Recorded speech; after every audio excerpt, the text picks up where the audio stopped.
Hi everyone, it's Lindsay and welcome back to another video. Today I'm going to share with you 3 ideas for the new wood grain frame die from Scrappiness. Before I do that, I want to remind you to follow me across social media if you haven't already. Those links will be down in the description box below. Also, while you're down there, if you enjoy my content, you can subscribe to my channel, and if you enjoyed this video, the thumbs up button always helps. So like I said, I will be using this new die from Scrappiness. It is the wood grain frame die. All the supplies, everything I'm using, it's all going to be listed and linked in the description box below. So you can head down there if you're interested in any of it. I'm going to start off by die cutting this wood grain frame die from heavyweight white cardstock. I'll cut this about 5 times just because I want to build this up. So when this die cuts, it not only cuts out the frame, which is great, it also adds this embossing wood grain texture to it. Now, I never did this, but if you wanted to, you could run this through as a die and then go ahead and run it through with an embossing mat like you would any other kind of embossing folder. And that's going to allow that wood grain to show up even more. I didn't do that on any of these videos because I felt the wood grain was prominent enough for what I wanted. But if you're looking for a more prominent wood grain, go ahead and take that extra step.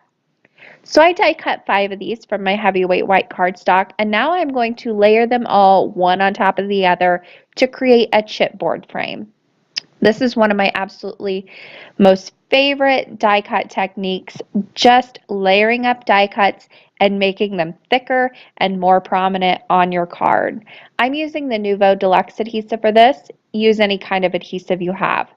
Once I had them all layered up, I went ahead and added some adhesive right on the back, and I'll be overlaying this onto a panel of a background that I made. Now, I made this background in the shadow stamping video. It's leftover ink from a stencil with a little bit of alcohol sprayed on it, and then I placed it on top of a paper. I'll leave that video linked in the top right-hand corner so you can check it out and see how I made it.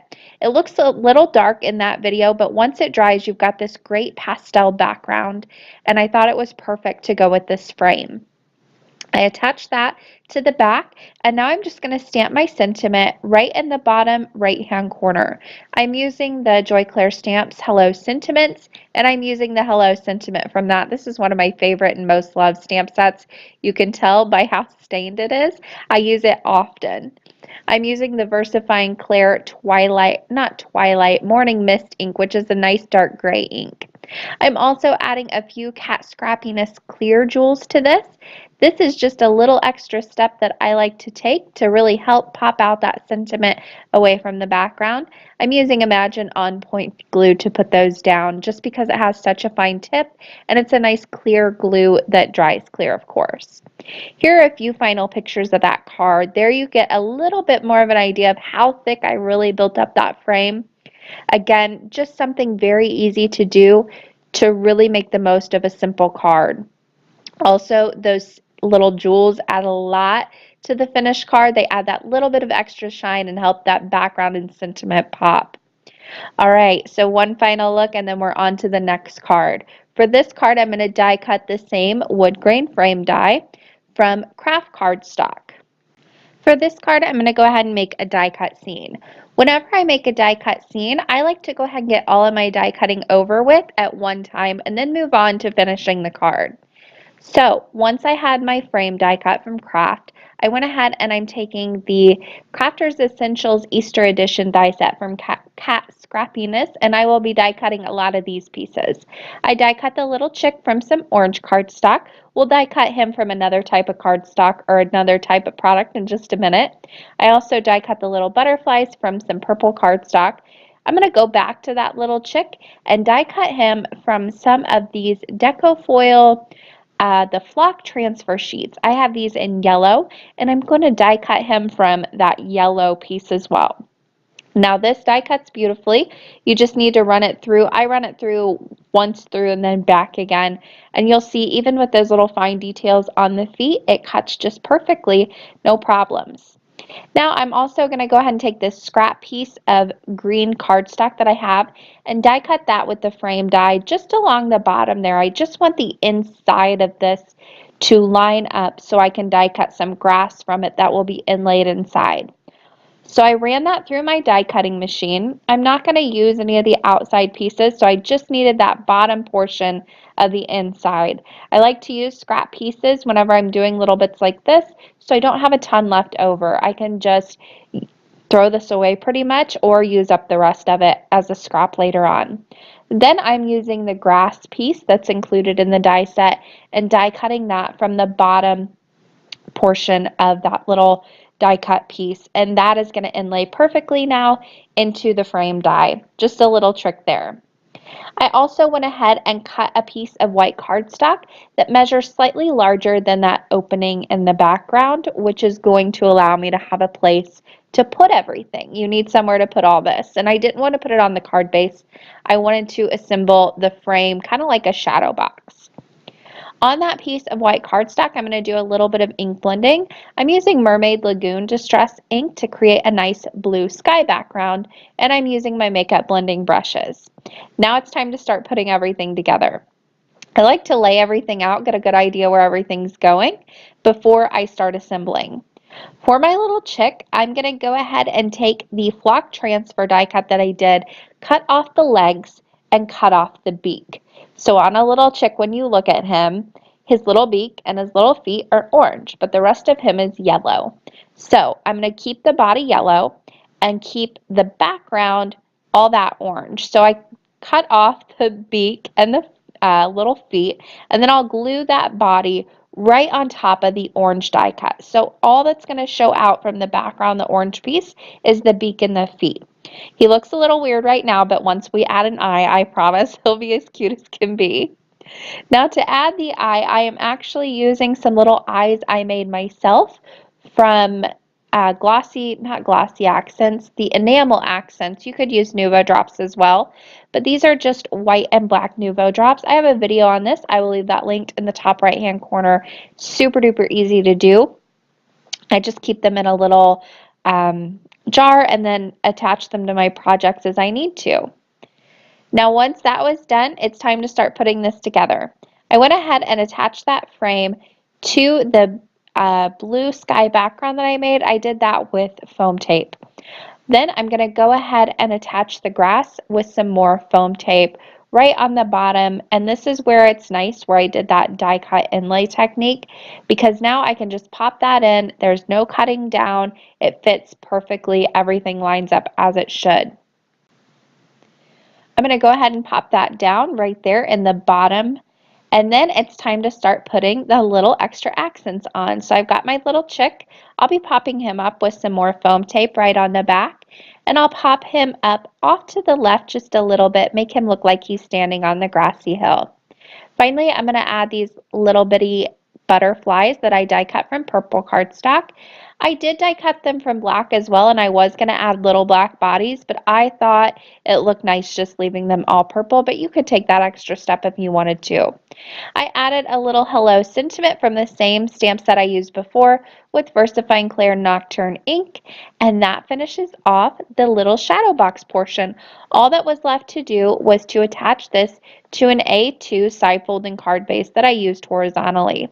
Here's a few final looks. I love that little chick. I love how he turned out, and he's nice and fuzzy because I used those flock transfer sheets, which I didn't think I would use a lot. I really am. I love the texture of them. One final look at this card, and then it's time to move on to the last and final card. And we're going to make a shaker, which is one of my favorite cards. I love to give these kinds of cards out. I'm going to go ahead and start by die cutting that wood grain frame die from some heavyweight white cardstock, just like I did before, but this time I'm only going to cut it once. That's all I need this time. Once I have that die cut, I'm going to go ahead and take a Celebrate die and die cut that several times from white cardstock.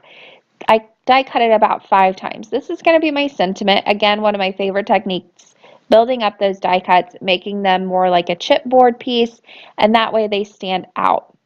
Now for the acetate portion of my shaker card, I'm actually going to use this, these are the transfer, not the transfer sheets, but they are They're acetate pieces with laser printing on them. So if you don't have a laser printer and you want to do some foiling, this is a great way to do it. I'm using the rainbow foil from Deco Foil. I went ahead and made my little sandwich. So I have my copy paper that I use as my carrier sheet, my piece of acetate with my printing on it, and then I go ahead and put my foil down with the shiny side up. When using those acetate pieces, you'll know which side to put the foil on. The actual toner has a more matte surface. If you flip it over on the back, it's shinier. I'll go ahead and run that through. I run mine through twice, and then once I pull it out, I give it a little bit of time to cool.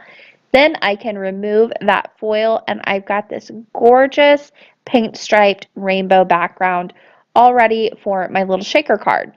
Now you also have this extra piece that you could use on another shaker card, or you could just use it as a background.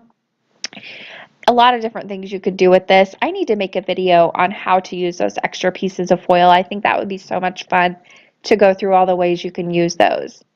There's a closer look up against the frame just so you can see. You can use it for a lot of different things. All right, it's time to start putting the shaker portion together. I'm going to start off with my frame, and I put some regular double-sided adhesive on the back of that. I'll go ahead and pop that right over the top of my acetate piece with the foiling on it. I did cut this down and I didn't line it up before I decided how it was going to go in the wood grain frame. So I'm lining it up now. You just want to make sure that you have a good amount on all the sides so none of your little shaker bits are going to fall out. I do have a little bit of overhang on the top there. That's okay. I just trimmed it down with my paper trimmer. Then I went ahead and added some foam tape all around all four sides. I doubled this up and did a double layer so I have enough room to add quite a bit of shaker bits to this. I'll be using some thicker pieces. Because of that, I really wanted to give myself some room. I'll be filling my shaker with these 3 sequin mixes from Scrappiness. You have the clear solid stars and the 3mm, 6mm, and then I've got those black and white sprinkles. Those are the thicker pieces. These are so much fun. They're almost like little clay pieces. I don't know, I love them so much, and they add a lot of shaking to this. Now I did dust the inside of my little shaker with my anti-static tool before I put all my little bits in, and that's just going to keep everything moving nicely and not sticking to each other or the acetate. I'll use my little spoon to start dumping in a lot. Like I said, I'm really going to fill this up. I want this to be nice and full. That's why I went with that double layer of foam. Now, normally I take off my backing paper before. I didn't this time, so I went ahead and removed my backing paper. And now I'll put a piece of vellum over the back to lock everything into place. This is one of my favorite techniques for shaker cards. It's going to allow you to have that see-through still on your backing. So if you add a piece of colored cardstock, if you mat this on a colored background or a patterned paper background, it's still going to show through, but you're not wasting a ton of acetate. Vellum is much cheaper than buying a lot of acetate, so that's just a little trick I like to use. I built up that Celebrate sentiment, attached it to the front, and attached the entire shaker to an A2 side folding card base to finish off the third and final card. This is my Well, I don't know if this is my favorite. I love them all so much for different reasons. This, I think, would make a really fun graduation card. You could switch up that Celebrate for congratulations, but there are a few final looks at all the different cards. I've got that first one I made with an old background. I've got the little fuzzy chick, and of course my favorite shaker card. There they all are. That does it for me today. I want to thank you guys for watching. There are going to be links on the left side of your screen you can click on. Don't forget all the information down in the description box below. Happy crafting, everyone.